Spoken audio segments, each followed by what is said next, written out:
ketika melihat terdapat seorang wanita yang tergeletak di lantai dengan keadaan setengah tanpa busana. Assalamualaikum warahmatullahi wabarakatuh. Halo teman-teman, kembali lagi di channel aku, Anggelini Puput. Oke, di video kali ini aku mau membahas kisah pilu seorang dokter perempuan yang berasal dari India, yaitu Dr. Momita Debnath. Tapi sebelum kita masuk ke inti dari videonya, aku mau mengucapkan banyak terima kasih kepada teman-teman semua yang udah klik video ini, dan aku mohon bantuannya buat subscribe, komen, dan like, karena itu akan sangat membahagiakan aku. Oke, nggak usah pakai lama-lama, kita langsung masuk aja ke inti dari videonya.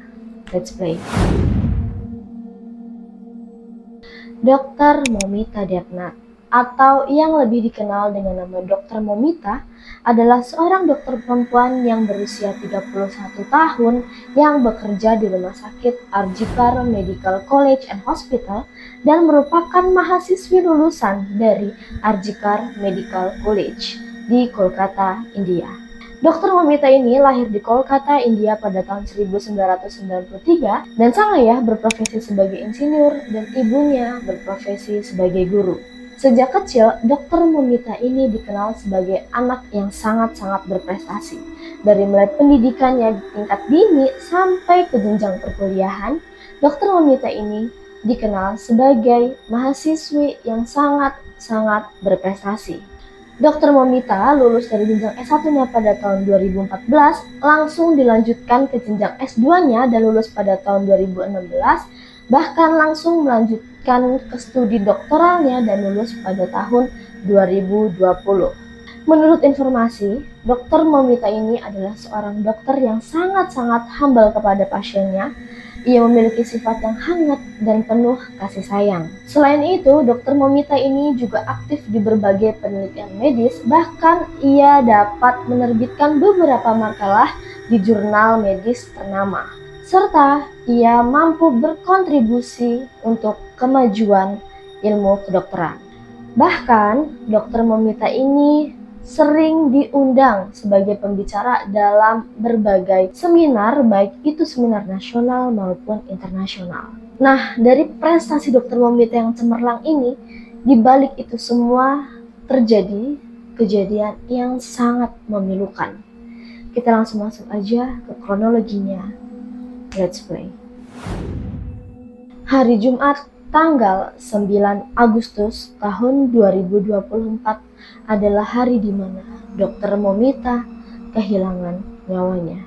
Pada saat itu, Dr. Momita telah bekerja selama 36 jam dan selesai bekerja pada pukul 2 dini hari.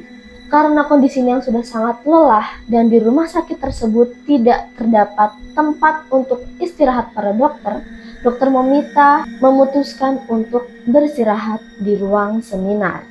Di sana Dr. Momita istirahat tidak sendirian. Dr. Momita bersama dengan 4 temannya, dan bahkan sebelum kejadian itu berlangsung, Dr. Momita dan teman-temannya sempat makan bersama di dalam ruang seminar tersebut. Setelah mereka selesai makan, teman-teman Dr. Momita meninggalkan Dr. Momita untuk melanjutkan kegiatannya dan meninggalkan Dr. Momita di ruangan seminar seorang diri. Pada pukul 2:30 pagi, Dr. Momita sempat mendapatkan pesan dari saudaranya dan ia sempat membalas pesan itu. Dan ternyata pesan itu adalah pesan terakhir yang dikirimkan oleh Dr. Momita. Singkat cerita, hingga keesokan paginya, seorang petugas kebersihan masuk ke dalam ruang seminar tersebut dan langsung terkejut ketika melihat terdapat seorang wanita yang tergeletak di lantai dengan keadaan setengah tanpa busana. Karena petugas kebersihan ini juga panik, petugas kebersihan langsung menghubungi pihak rumah sakit dan mengabarkan bahwa terdapat wanita yang sudah kehilangan nyawanya. Setelah melihat ke tempat kejadian, pihak rumah sakit bisa memastikan bahwa itu adalah jasad dari Dr. Momita. Lalu Dwi Payan Biswas, seorang asisten kepala, menghubungi keluarga Dr. Momita dan mengatakan bahwa Dr. Momita telah melakukan.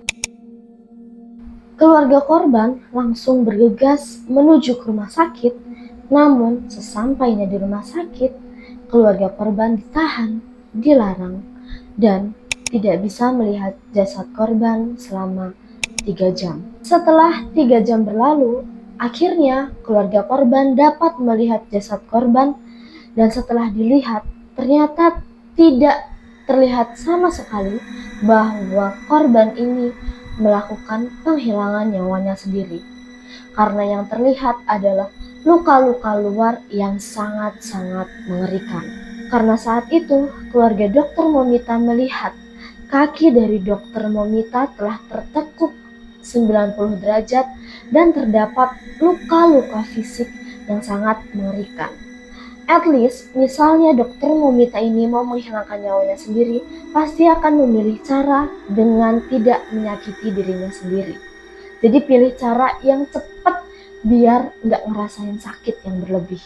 Setelah keluarga Dr. Momita melihat jasad korban, keluarga korban meminta agar jasad tersebut segera diotopsi agar dapat memberikan informasi lebih lanjut. Namun, pada saat itu terdapat pihak rumah sakit yang ingin segera melakukan kremasi untuk jasadnya Dr. Momita.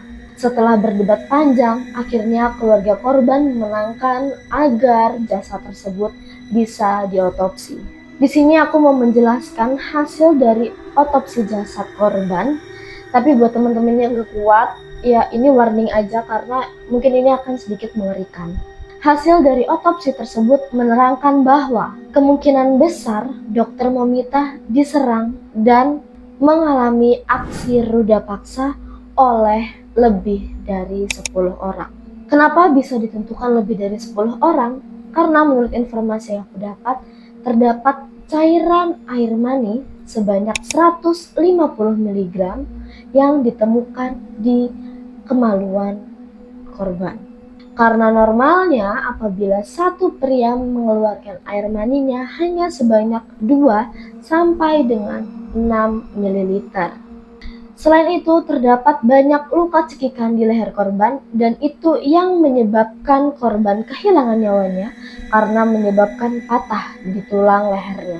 Selain itu terdapat luka di bibir, mata yang terluka karena serpihan kaca dari kacamata Dr. Momita itu sendiri, luka di perut dan kaki kirinya, jari manis yang patah, 113 gigitan di seluruh tubuhnya, tulang panggul retak, dan juga kondisi kaki yang mengalami dislokasi 90 derajat.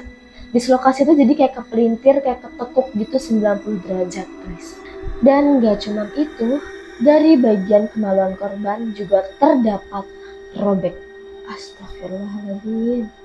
Pantas saja kejadian ini sangat-sangat menggeparkan India, bahkan seluruh dunia, hingga para dokter melakukan aksi dan turun ke jalan sebagai bentuk protes dan menuntut keadilan untuk rekan sesama profesinya.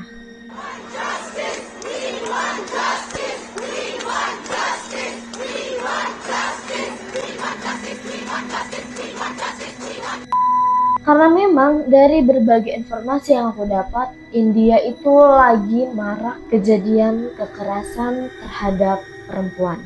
Sampai-sampai setiap aku cari tentang berita ini, pasti ada aja komenan dari masyarakat Indonesia ataupun dari luar negeri yang mengatakan agar para wanita menjauh dari tanah India. Selain itu, yang aku tahu juga, memang penegakan hukum di India itu untuk perempuannya itu sangat-sangat dibatasi. Jadi penegakan hukum, peraturan-peraturannya itu hanya menguntungkan pihak laki-laki aja. Patriarki banget ya. Nah, dari adanya kasus ini sudah ditetapkan 1 orang tersangka yang diduga sebagai pelaku dari hilangnya nyawa Dr. Momita. Tapi kenapa cuma 1 ya? Padahal tadi ditemukan ada 150 mg cairan mani. Tapi semoga aja kasus ini dapat selesai dengan seadil-adilnya. Seluruh pihak yang berkontribusi dalam tragedi ini, kasus ini bisa ditahan dan mendapatkan hukuman sesuai dengan peraturan yang berlaku.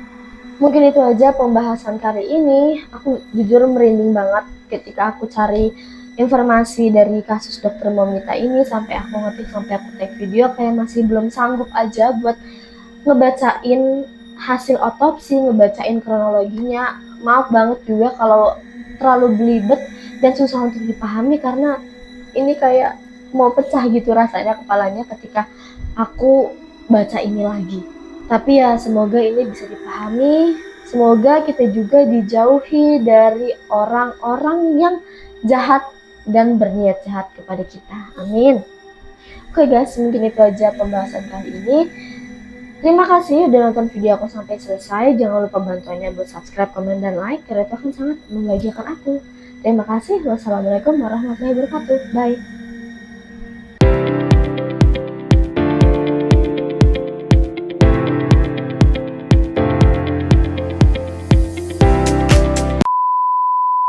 Anak yang memiliki prestasi yang cemerlang hingga cemerlang